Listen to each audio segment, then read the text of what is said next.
A lot of you may not know that song, but it is a favorite of mine, Brandon and Davies, from an old Reliant K Christmas album. We celebrate the day that the King of the universe took on human flesh amongst normal people, poor people, and lived a perfect life. And you'll notice that I darkened the sanctuary. And there was a reason for that. We still got plenty of lights here. We're not going to make it all the way dark. We don't want anyone to trip and fall in just a bit. But in a moment, we're going to have a chance to light those candles that we gave you. But first, I want to have a little devotional. I want to ask you a question. Have you ever been in true, complete, and full darkness? This past summer, I was able to head back to my old home grounds of Kentucky and visit Mammoth Cave. And Heather and our kids, we went in. We took about an hour-long hike inside the earth. And of course, if you've been on a caving trip and you go in, eventually those tour guides will stop and they'll have everybody get real still. And they'll tell everybody to turn off all their lights. And sure enough, there'll be a few stragglers, but eventually it will become pitch black. And it's darker than you can imagine, darker than shutting your eyes. You can see nothing. And no matter how long that you give yourself, your eyes are not adjusting, because for your eyes to see, for there to be sight, there must be light bouncing off of each object and person and creature nearby. But with no light bouncing, there is nothing to illuminate the path that, as we knew and would discover soon after that moment, was full of nooks and crannies and pitfalls and danger. It was a labyrinth of all kinds of chambers and tunnels, some of which felt like meat grinders to go through. I had fun doing it, but I can't imagine it would be even remotely possible to try to navigate in the dark, to ever find your way or to know your location. For most of history, the night was very dark. Maybe not as dark as a cave. And oh, sure, if it was a cloudless night, you got to look up and see those beautiful stars. Here in Visalia, we have a bit of what they call light pollution. But if you drive out past where the houses are, you drive out into nature, I can think back to being on my own family farm in Kentucky and look up and see all those beautiful stars. All, of course, a sign of what God has made. But inside, in one of those caves or in a home that's hastily built for most of human history, well, you would go into those places to protect yourselves from the animals that roam at night. But there was no stars inside. It took a little bit for windows to develop and quite a long time for electricity to develop. In fact, in the East, gas lanterns were invented in about 500 BC, but they saw limited use. They didn't make it over and spread out for a long time. And in 1835, the first light bulb was invented. Of course, it took a little bit later for Edison to patent the incandescent light bulb in 1879. But before then, the light you had in your home was fire.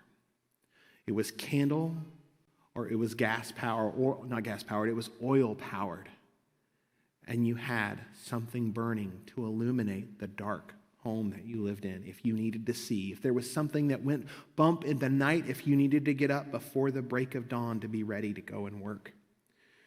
Electricity is something relatively new for us. And even then, with the electricity that we have now so conveniently in our homes, something is still burning. Some energy is still being consumed to be sent to make that little filament glow up or that LED strip light up. Something is still consumed.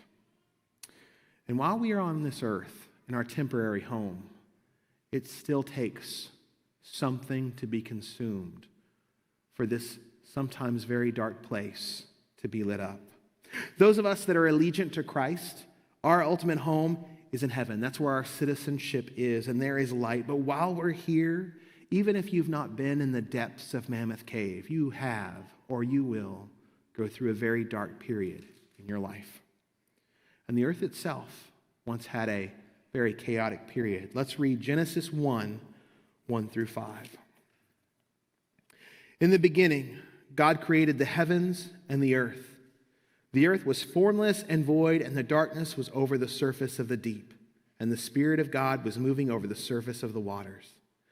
Then God said, "Let there be light," and there was light. God saw that the light was good, and God separated the light from the darkness. God called the light day, and the darkness he called night. And there was evening, and there was morning, one day. Now, God didn't give Moses all the details that we might like to have about the creation account. Lots of good, well-meaning Christians have had all kinds of disagreements about which parts are symbolic, pointing out things like, wait, there's light here, but the sun doesn't come till later. Of course, the light is God's light. And some will say, well, is it old but looks young? Is it young but looks old? What's going on here? We don't have all of those details, and I certainly could not solve those for you tonight. What God wanted you to know is that he made it. He didn't need you to know all the details about him making it. But I do want to point out those words, formless and void. We've wondered about them. Scholars have wondered about them. Maybe there was a gap between verses 2 and 3. We can't be sure.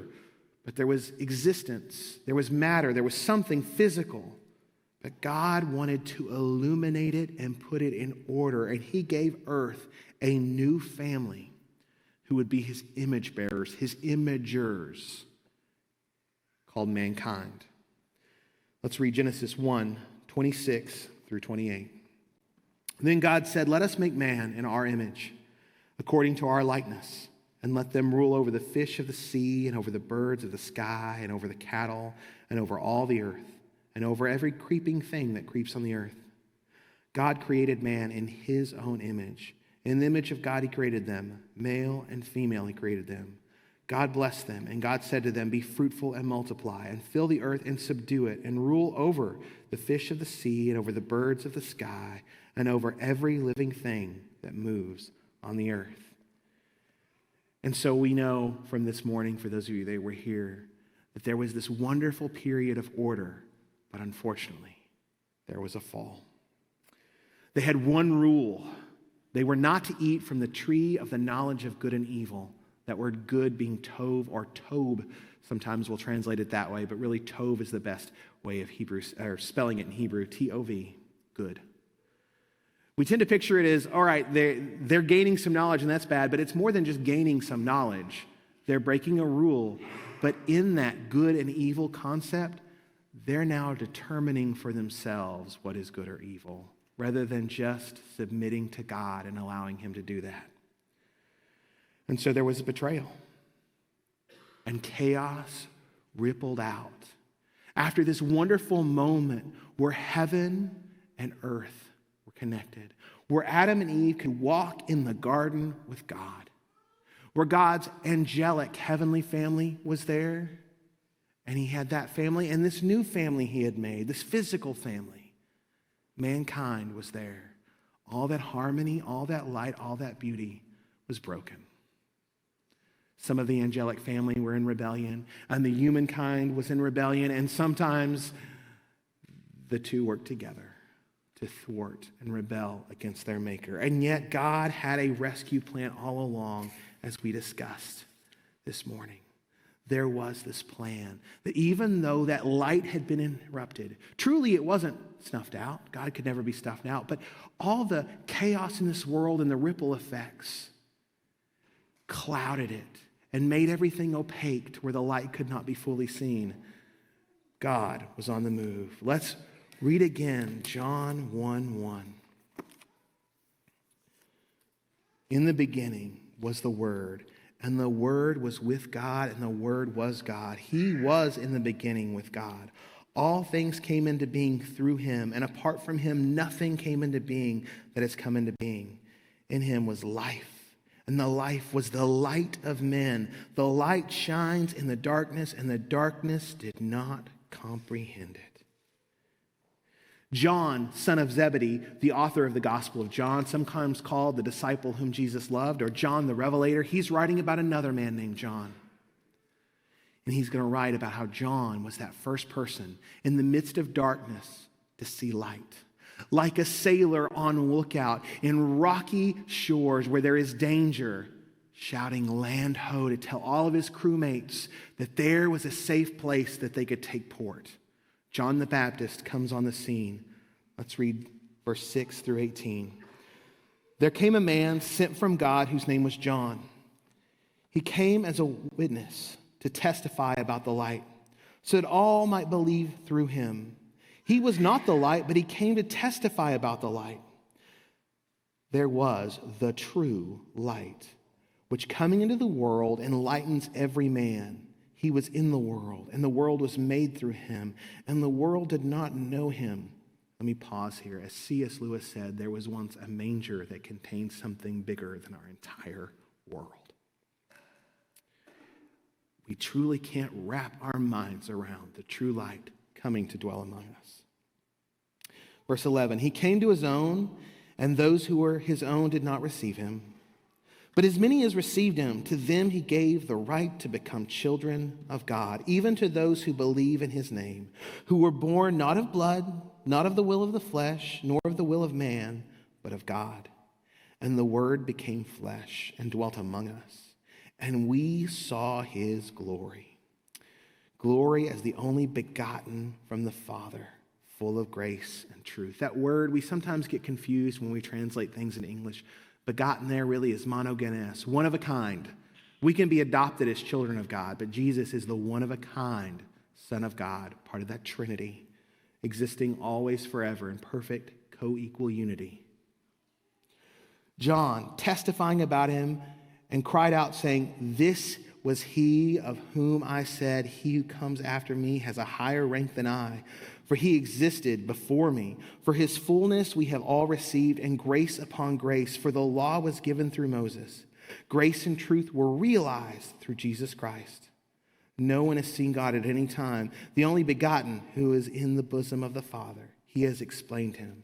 Suddenly now, part of the Trinity, God the Son took on, added on to himself humanity, and dwelt and walked among us right where we are. Sure, technology has changed, but people are still as broken and messed up as they were back then, just in different places and locations, and maybe with different technologies or different propensities towards one thing or the other. But they needed a Savior, and we needed a Savior. And all throughout the Old Testament, it had been looked forward to.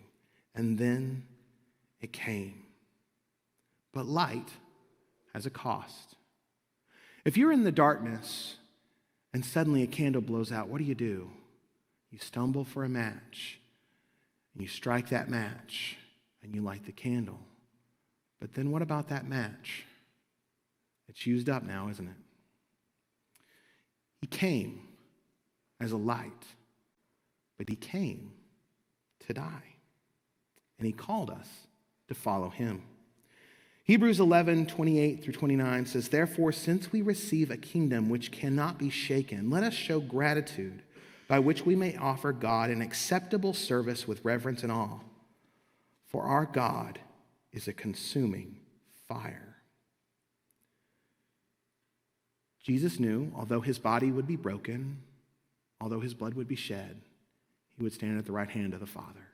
And those who he calls to follow him, he knows, will sometimes have to give up their own selfish priorities, their own desires.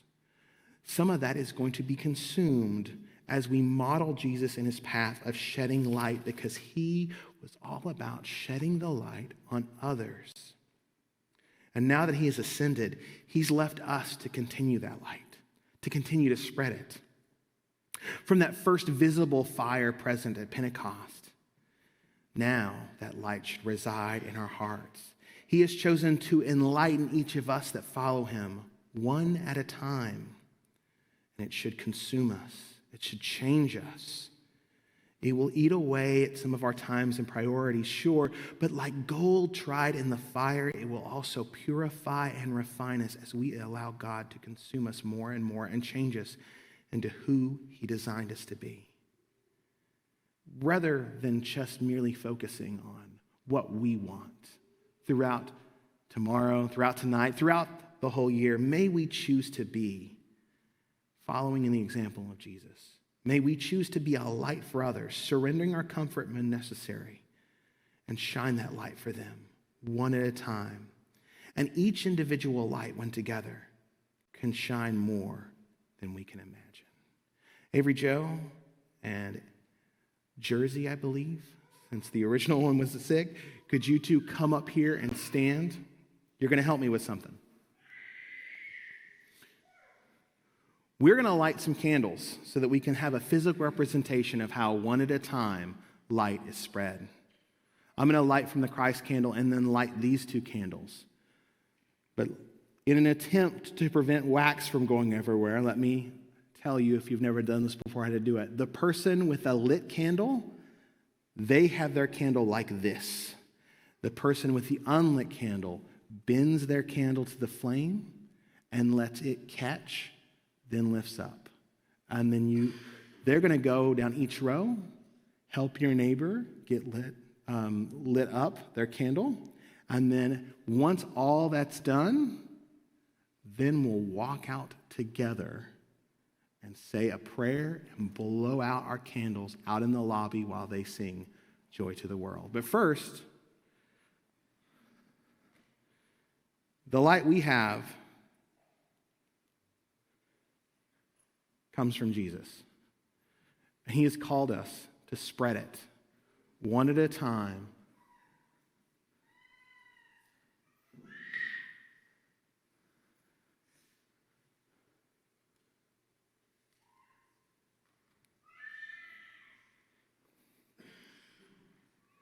Just walk down there. Avery Joe, you take the left side. Jersey, you take the right side. Let's everyone light our candles off of the original flame.